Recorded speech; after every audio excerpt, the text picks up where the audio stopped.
नमस्कार, मैं डॉक्टर पंकज गौड़ भाषा और साहित्य की इस अविरल मनोरंजक यात्रा में आप सभी का स्वागत करता हूं। आज हम कक्षा 7वीं की पुस्तक वसंत भाग 2 में संकलित सर्वेश्वर दयाल सक्सेना जी की बहुत प्रसिद्ध कविता शाम एक किसान पढ़ने जा रहे हैं। कविता अपने आप में एक बहुत ही जीवंत कविता है। इस कविता में कवि प्रकृति के विभिन्न दृश्यों को एक रूपक की तरह बांधकर हमारे सामने रखता है। कविता में पहाड़ है, बादल हैं, नदी है और प्रकृति को लगातार जीवंत बनाने वाले पक्षी हैं। तो आइए इस कविता के संदर्भ में जानने से पहले उस कवि के बारे में जानें जिनकी रचना आप लोगों के समक्ष मैं प्रस्तुत करने जा रहा हूं। तो इस महत्वपूर्ण कविता के कवि हैं सर्वेश्वर दयाल सक्सेना जी। सर्वेश्वर दयाल सक्सेना का जन्म 15 सितंबर सन 1927 को भूमि जिला बस्ती उत्तर प्रदेश में हुआ। आप तीसरे शतक के महत्वपूर्ण कवियों में से एक हैं। कविता के अतिरिक्त आपने कहानी, नाटक, बाल साहित्य आदि के रूप में श्रेष्ठ रचनाएं साहित्य संसार को प्रदान की। आपकी अनेक रचनाओं का अनेक भाषाओं में अनुवाद हुआ। आप आकाशवाणी में सहायक निर्माता के रूप में और दिनमान पत्रिका में उप संपादक के रूप में भी रहे। पराग पत्रिका के माध्यम से आपने बहुत ख्याति अर्जित की। चर्चे और चरखे स्तंभ से आप नियमित रूप से दिनमान पत्रिका में लिखते रहे और चूंकि आप कहीं न कहीं पत्रकार थे, मूलतः पत्रकार थे, तो आपकी भाषा कविताओं में भी इस प्रकार की रही कि उसके माध्यम से आप जन जन में सहज ही लोकप्रिय हो गए। आपकी प्रसिद्ध रचनाएं इस प्रकार हैं: खूंटियों पर टंगे लोग काव्य संग्रह, पागल कुत्तों का मसीहा लघु उपन्यास, बकरी नाटक, बतूता का जूता बाल साहित्य की एक बहुत प्रसिद्ध पुस्तक आपने लिखी। इस यशस्वी रचनाकार का निधन 23 सितंबर सन 1983 को हुआ। इस यशस्वी रचनाकार की मृत्यु 23 सितंबर सन 1983 को हुई।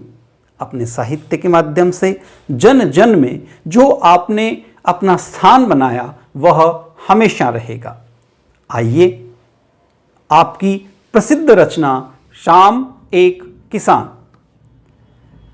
आकाश का साफा बांधकर सूरज की चिलम खींचता बैठा है पहाड़। घुटनों पर पड़ी है नदी चादर सी, पास ही दहक रही है पलाश के जंगल की अंगीठी। अंधकार दूर पूर्व में सिमटा बैठा है भेड़ों के गल्ले सा। अचानक बोला मोर जैसे किसी ने आवाज दी, सुनते हो? चिलम औंधी, धुआं उठा, सूरज डूबा, अंधेरा छा गया। तो इस कविता के माध्यम से अनेक रूपकों के माध्यम से, उपमा के माध्यम से, तुलनाओं के माध्यम से कवि प्रकृति का मानवीकरण कर हमारे सामने प्रकृति को जीवंत और जागृत रूप में प्रस्तुत करते हैं। ऐसा लगता है जैसे हम एक दृश्य देख रहे हों अपनी आंखों के सामने। आपको कविता की सप्रसंग व्याख्या करनी है तो सबसे पहले आप कविता का प्रसंग लिखेंगे। जब भी हम कविता का प्रसंग लिखते हैं तो हमें वह स्थिति, रचना, रचनाकार का नाम, पुस्तक का नाम आदि का परिचय देना होता है।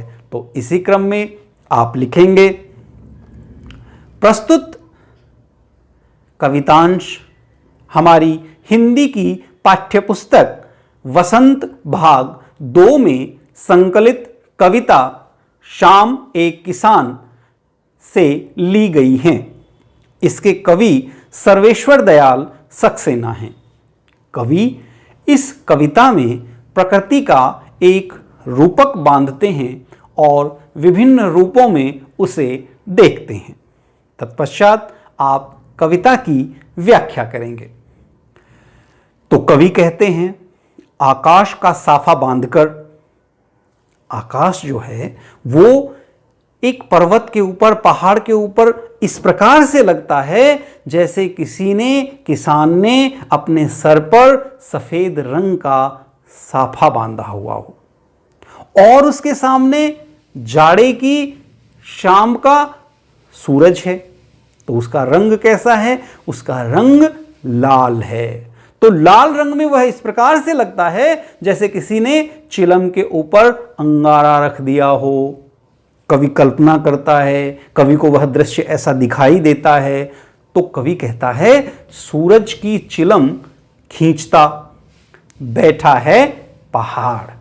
तो वह पहाड़ किसान के रूप में है, उसके ऊपर साफा है, और जो सूरज दिखाई दे रहा है जो लाल है और बहुत छोटे रूप में है, वह ऐसा लगता है जैसे चिलम का अंगार हो और किसान उसे खींच रहा हो। उसी पर्वत के नीचे नदी बह रही है, तो कवि उस नदी की तुलना करता है किसान की चादर से। ऐसा लगता है जैसे उस नदी ने एक चादर की तरह से किसान के पैरों को ढक रखा हो। और किसान कौन है? पहाड़। और पहाड़ के नीचे क्या बह रही है? नदी। तो नदी की तुलना कवि किससे करते हैं? चादर से। घुटनों पर पड़ी है नदी चादर सी। आप देखते हैं कि इस कविता में सर्वत्र उपमा अलंकार दिखाई देता है। उपमान की उपमेय से तुलना की जाती है, एक चीज की दूसरी चीज के साथ तुलना की जाती है। वह लगातार आप इस कविता में देख पा रहे हैं। पास ही दहक रही है पलाश के जंगल की अंगीठी। अब कवि दूसरी तरफ देखता है तो वहां क्या है? पलाश के बहुत अधिक पुष्प हैं, फूल हैं। और पलाश के फूल कैसे होते हैं? आपको देखना चाहिए, वे लाल रंग के होते हैं। तो अंगीठी में जिस प्रकार से हवा लगने पर अंगारे सुलगते हैं, कवि को लगता है ठीक वैसा ही दृश्य जाड़े की इस शाम में हमारे सामने जीवंत हो गया है। तो वह पलाश के जो फूल हैं वो कवि को एक अंगीठी में सुलगते हुए अंगारे दिखाई देते हैं। अंधकार दूर पूर्व में, वहां अंधेरा भी है, थोड़ा सा अंधेरा है, और किस दिशा में है? पूर्व दिशा में है, सिमटा हुआ बैठा है, थोड़े से वह क्षेत्र में है। तो ऐसा लगता है जैसे भेड़ बैठ गई हों। भेड़ों का झुंड, भेड़ों का समूह जब बैठता है तो वो बहुत पास पास बैठता है। और उसी की तुलना कवि किससे करते हैं? अंधकार से करते हैं। उन्हें लगता है कि वह जो अंधकार है वह भेड़ों के गल्ले सा सिमटा हुआ बैठा है। और यह पूरा दृश्य जब चल रहा है तो इस दृश्य में एक परिवर्तन होता है। क्या परिवर्तन होता है? एक आवाज सुनाई देती है, और वह आवाज किसकी है? मोर की। अचानक बोला मोर। क्या बोला? कैसा लगा? ऐसा लगा जैसे किसी ने आवाज दी हो। जैसे गृहस्थी में जब किसान बैठ करके बाहर चिलम पी रहा हो और अचानक भीतर से आवाज आए, सुनते हो, तो किसान क्या करेगा? किसान अपने चिलम को रखेगा और स्वयं अंदर चला जाएगा। तो यही स्थिति यहां हुई। जैसे ही मोर की आवाज आई, मोर अपनी प्राकृतिक भाषा में बोल रहा है, पर कवि कहता है कि उन शब्दों से ऐसा लगा जैसे वह कह रहा हो, सुनते हो। और उससे क्या हुआ? उससे दृश्य एकदम से परिवर्तित हो गया। अचानक सारा दृश्य परिवर्तित हो गया। चिलम औंधी। चिलम औंधी होना क्या होता है? चिलम को बुझा देना, वह जो अंगारा जल रहा था वह समाप्त हो जाना। तो वह अंगारा क्या था? सूरज था, संध्या काल था। वह अंगारा डूब गया, धुआं उठा, सूरज डूबा और अंधेरा छा गया। तो शाम के इस पूरे दृश्य का समापन इस प्रकार से हुआ। तो इसकी व्याख्या आप करेंगे। आप देखते हैं कि इस कविता में स्थान स्थान पर चीज़ों की तुलना की गई है। अनेक ऐसी बहुत महत्वपूर्ण और आनंददायक कविताएं आपको साहित्य संसार में मिलेंगी। जहां उपमा अलंकार लगातार रखे जाते हैं, जैसे बुझी हुई राख, डूबे हुए चांद, बीते हुए पात्र, रीते हुए क्षण सा मेरा यह जिस्म। इस कविता में हम देखते हैं कि किस प्रकार जिस्म की तुलना कवि विभिन्न प्रकार के उपमानों से करते हैं। तो प्रिय विद्यार्थियों, आप इस कविता को पढ़ें, इसका वाचन करें, शब्दार्थ देखें और इसकी व्याख्या को समझने का प्रयास करें।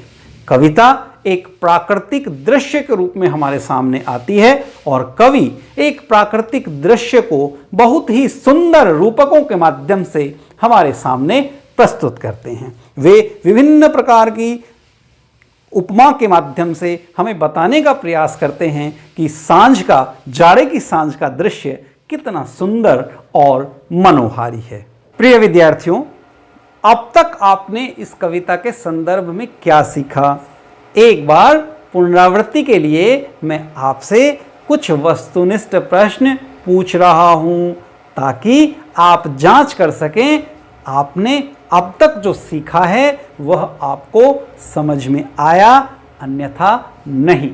तो निम्न प्रश्नों के आधार पर हम इस कविता की पुनरावृत्ति करेंगे। इस संबंध में पहला प्रश्न है, श्याम एक किसान कविता के रचयिता कौन हैं? भवानी प्रसाद मिश्र, सर्वेश्वर दयाल सक्सेना, नागार्जुन या शिव प्रसाद सिंह? तो आपने पढ़ा, इस कविता के कवि हैं सर्वेश्वर दयाल सक्सेना। पहाड़ को किस रूप में दर्शाया गया है? संध्या के रूप में, किसान के रूप में, एक पहरेदार के रूप में, एक बच्चे के रूप में? तो आपने पढ़ा, पहाड़ को एक किसान के रूप में दर्शाया गया। अगला प्रश्न है प्रश्न संख्या ग, चिलम के रूप में किसका चित्रण किया गया है? पहाड़ का, पलाश का, अंगीठी का या सूर्य का? तो इसका उत्तर होगा उत्तर संख्या 4, सूर्य का, क्योंकि सूरज की जो लालिमा होती है उसमें भी वह अंगारे जैसा दिखाई देता है, अतः कवि सूर्य से इसकी तुलना करता है। अगला प्रश्न है, कौन सी अंगीठी दहक रही है? कोयले की, लकड़ी की, पलाश के जंगल की या प्रकृति की? तो इसका उत्तर है पलाश के जंगल की। पलाश के जो फूल होते हैं उनका चित्र आपने देखा, वे लाल रंग के होते हैं और अंगारे की तरह कहीं न कहीं उनका प्रभाव होता है। तो कवि अंगारे से, अंगीठी से उसकी तुलना करते हैं। तो इसका उत्तर होगा उत्तर संख्या 3, पलाश के जंगल की। अगला प्रश्न है, भेड़ों के झुंड सा अंधकार कहाँ बैठा है? पूर्व दिशा में, पश्चिम दिशा में, उत्तर दिशा में या दक्षिण दिशा में? तो इसका उत्तर होगा पूर्व दिशा में। अगला प्रश्न है, सूरज डूबते ही क्या हुआ? तेज प्रकाश, चारों ओर अंधकार, शाम हो गई, चारों ओर प्रकाश फैल गई? तो इसका उत्तर होगा चारों ओर अंधकार हो गया। आइए अब इस कविता के अभ्यास प्रश्नोत्तर को हल करें। तो इस क्रम में पहला प्रश्न है, इस कविता में शाम के दृश्य को किसान के रूप में दिखाया गया है। यह एक रूपक है। इसे बनाने के लिए 5 एक रूपताओं की जोड़ी बनाई गई है। उन्हें उपमा कहते हैं। पहली एक रूपता आकाश और साफे में दिखाते हुए कविता में आकाश का साफा वाक्यांश आया है। इसी तरह तीसरी एक रूपता नदी और चादर में दिखाई गई है, मानो नदी चादर सी हो। अब आप दूसरी, चौथी और पांचवी एक रूपताओं को खोज करके लिखिए। तो जब आप इस पूरी कविता को ध्यान से पढ़ेंगे तो आप देखेंगे कि यहां दो चीजों की तुलना की गई है जिनमें कोई एक चीज समान है, जैसे सूरज में और अंगारे में लाल रंग है, जैसे नदी सफेद होती है। बहती हुई नदी, चूंकि उसने पूरी तरह से पर्वत को घेर रखा है तो कवि उसकी तुलना चादर से करता है। तो यह जो दो तुलनाएं की गई हैं, वास्तव में इसमें 5 इस तरह की एक रूपताएं हैं, उपमाएं हैं, तुलनाएं हैं। 2 प्रश्न में आपने सुनी, शेष 3 हम इसमें खोजते हैं। तो एक क्या है? सूरज और चिलम। दूसरी क्या है? पहाड़ और किसान। तीसरी क्या है? आकाश और साफा। चौथी क्या है? अंधकार और भेड़ों का गल्ला। और पांचवी इसमें जो तुलना की गई है वह है पलाश का जंगल, अंगीठी से तुलना की गई है। अगला प्रश्न है प्रश्न संख्या 2। शाम का दृश्य अपने घर की छत या खिड़की से देखकर बताइए। क्या बताना है आपको कि शाम कब शुरू होती है? तो प्राय हमारे क्षेत्र में शाम के 6 बजे शुरू होती है। उसके बाद दूसरा जो प्रश्न आपसे पूछा गया है, जो आपको देखकर बताना है। कबीर कहते हैं, तू कहता है कागज लेखी, मैं कहता हूं आँखिन देखी। तो आपको आंखों से देख करके इन प्रश्नों के उत्तर देने हैं कि आपके क्षेत्र में शाम कितने बजे होती है। तो हमारे क्षेत्र में शाम कब होती है? 6 बजे। दूसरा प्रश्न है, तब से लेकर सूरज डूबने में कितना समय लगता है? तो तब से लेकर सूरज डूबने में लगभग 1 घंटा लगता है। अगला प्रश्न है, इस बीच आसमान में क्या क्या परिवर्तन आए? तो आपको गंभीरता से देखना है, क्योंकि प्रकृति समय समय पर दृश्य बदलती है, रंग बदलती है। जब आप उसके सौंदर्य को देखना प्रारंभ करेंगे तो आप अभिभूत हो जाएंगे। इस बीच आसमान कभी लाल हो जाता है, उसके बाद धीरे धीरे पीला हो जाता है, और जैसे ही सूरज डूबता है गहरा अंधेरा चारों तरफ छा जाता है। अगला प्रश्न है प्रश्न संख्या 3। यह कविता आपको बहुत कुछ सीखने के लिए प्रेरित करेगी और प्रकृति के साथ आपका गहरा संबंध स्थापित करेगी, यदि गहराई से आप इस कविता का अध्ययन करते हैं और इसे समझने का प्रयास करते हैं। क्योंकि प्रकृति हमेशा सिखाती है। आपने पहले कविता पढ़ी थी, फूलों से नित हंसना सीखो, कलियों से नित गाना, और तरु की झुकी डालियों से नित सीखो शीश झुकाना। तो मोर के बोलने पर कवि को लगा, प्रश्न संख्या 3 की बात मैं कर रहा हूं, मोर के बोलने पर कवि को लगा जैसे किसी ने कहा हो, सुनते हो, दिए गए पक्षियों की बोली सुनकर उन्हें भी 1 या 2 शब्दों में बांधिए। पक्षी हमारे सामने दिए गए हैं, कबूतर, मैना, कौवा, तोता, चील, हंस। तो इन सब की आवाज़ सुनकर हमें जिस प्रकार महसूस होता है, जो हमें लगता है, वह इस प्रकार हो सकता है। कबूतर खत ले लो, कबूतर की गुटरगू से हमें क्या सुनाई देता है? खत ले लो गुटरगू, खत ले लो गुटरगू, खत ले लो। मैना गाते हो, गाते हो। चील देखते हो, देखते हो। कौवा मेहमान आएंगे, मेहमान आएंगे। तोता पढ़ते हो, पढ़ते हो। और हंस शांत स्वच्छ हो, शांत स्वच्छ हो। तो इस प्रकार विभिन्न पक्षियों के माध्यम से हम विभिन्न आवाज़ों की तुलना कर सकते हैं, कल्पना कर सकते हैं, उसे व्यक्त कर सकते हैं।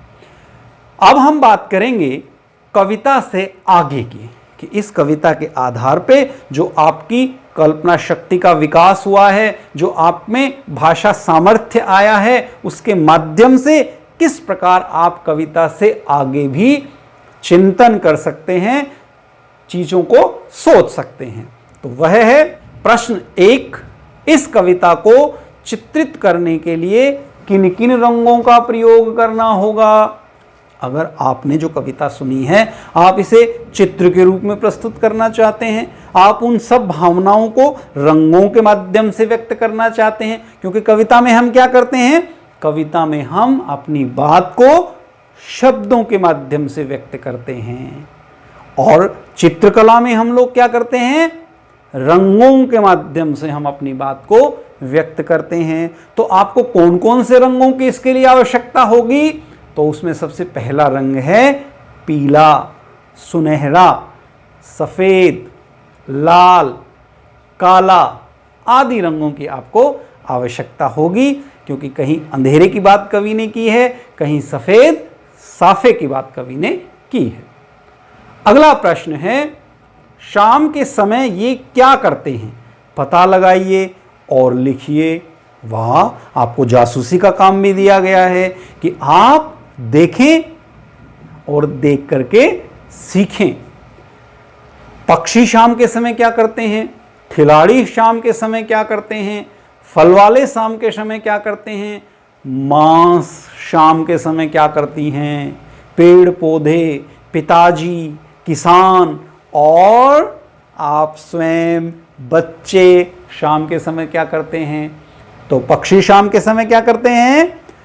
अपने घोंसलों में लौट आते हैं। पूरे दिन वे इधर उधर विचरण करते हैं, और शाम के समय जो दाना पानी उन्हें मिलता है वह लेकर के वापस अपने घोंसले में लौट आते हैं। खिलाड़ी शाम के समय क्या करते हैं? खिलाड़ी पूरे दिन अभ्यास करते हैं और शाम के समय सांझ को अपना खेल बंद कर देते हैं। फल वाले क्या करते हैं? फल बेचते हैं। माँ क्या करती है? माँ शाम को बच्चों के लिए खाना बनाती है। पेड़ पौधे क्या करते हैं?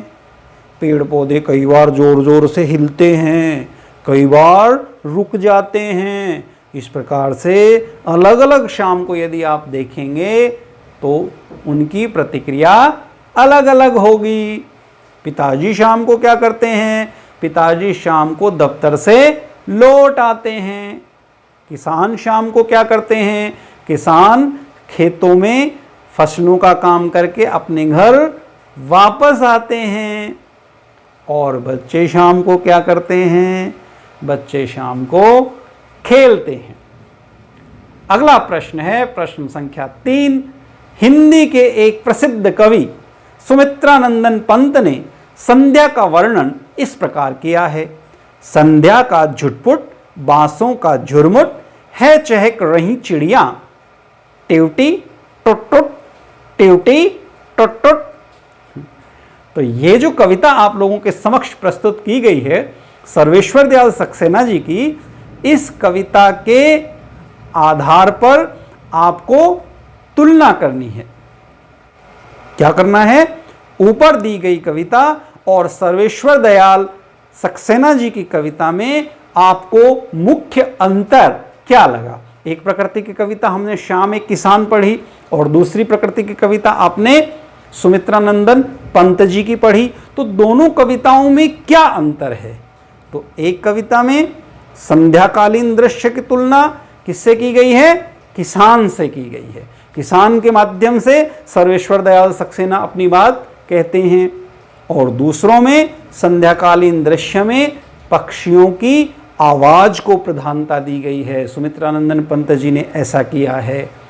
पहली जो कविता है उसमें कल्पना की प्रधानता है, उपमा की प्रधानता है, तुलना की प्रधानता है, जबकि पंत जी की जो कविता है उसमें कहीं न कहीं वास्तविकता को अधिक महत्व दिया गया है। तो इस प्रकार से विभिन्न पहलुओं के आधार पर आप दोनों कविताओं की तुलना कर सकते हैं।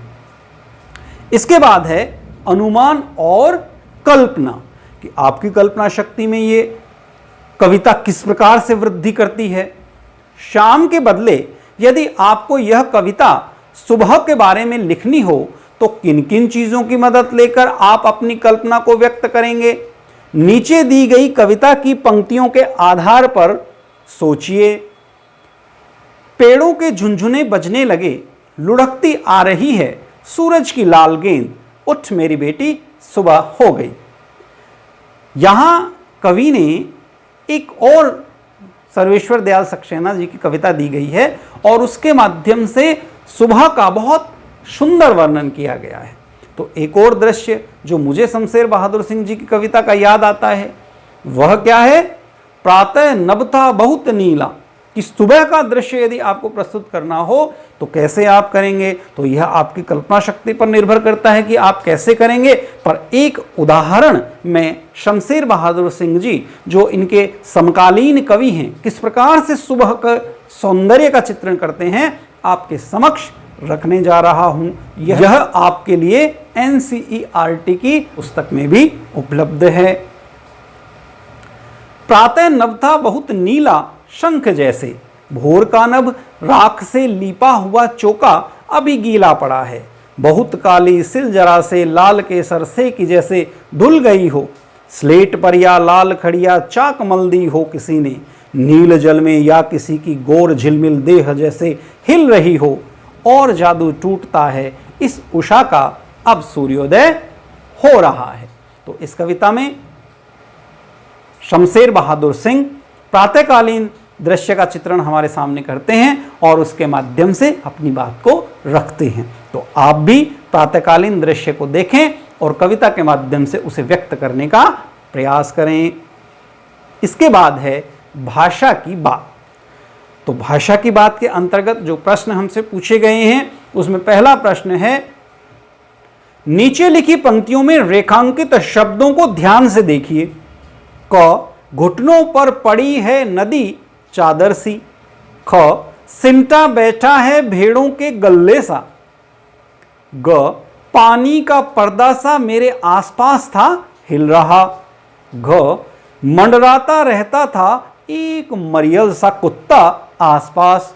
ग, दिल है छोटा सा छोटी सी आशा। तो ये एक बड़े प्रसिद्ध गीत की पंक्तियां हैं। दिल है छोटा सा छोटी सी आशा। और उसके बाद है घास पर फुदकती नन्ही सी चिड़िया। इन पंक्तियों में सा सी का प्रयोग व्याकरण की दृष्टि से कैसे शब्दों के साथ हो रहा है, तो यह आपको बताना है, इसका उत्तर आपको देना है। तो यहां पर जो सा सी का प्रयोग किया गया है वह उपमा के लिए किया गया है, चीजों की तुलना की गई है। जैसे चादर की तुलना नदी से की गई है और यह तुलना समानता बताने के लिए की जाती है, उपमा अलंकार के अंतर्गत की जाती है, जिसके संदर्भ में आप आगे पढ़ेंगे। अगला प्रश्न है, निम्नलिखित शब्दों का प्रयोग आप किन संदर्भों में करेंगे? प्रत्येक शब्द के दो दो वाक्य बनाइए। तो आपको इन शब्दों से दो दो वाक्य बनाने हैं। शब्द क्या हैं? औंधी, दहक, सिमटा। तो कैसे शब्द वाक्य बनाएंगे आप? तो औंधी से आप वाक्य बना सकते हैं, मटकी औंधी पड़ी है, बाल्टी औंधी पड़ी है। उल्टा करके जब आप किसी चीज को डाल देते हैं तो उससे आशय इसका है। दहक, सिगड़ी में आग दहक रही है। राहुल के मन में क्रोध की अग्नि दहक रही है। और अंतिम जो शब्द है वह है सिमटा। हर्ष डर के मारे कोने में सिमटा बैठा है, मैं अपने में सिमटा बैठा हूं। तो इस प्रकार से आप इन शब्दों के माध्यम से अपनी अभिव्यक्ति को धार दे सकते हैं। प्रिय विद्यार्थियों, इस प्रकार आज आपने इस पूरी कविता का वाचन किया, सर्वेश्वर दयाल सक्सेना जी के संदर्भ में उनके परिचय को जाना, पाठ से संबंधित विभिन्न प्रकार के प्रश्नों के उत्तर दिए, उन्हें हल करने का हम लोगों ने प्रयास किया। तो ये सभी चीज़ें निश्चित रूप से इस कविता को रोचकता के साथ आपके समझने में सहायक होंगी। बहुत बहुत धन्यवाद। आपका दिन शुभ हो।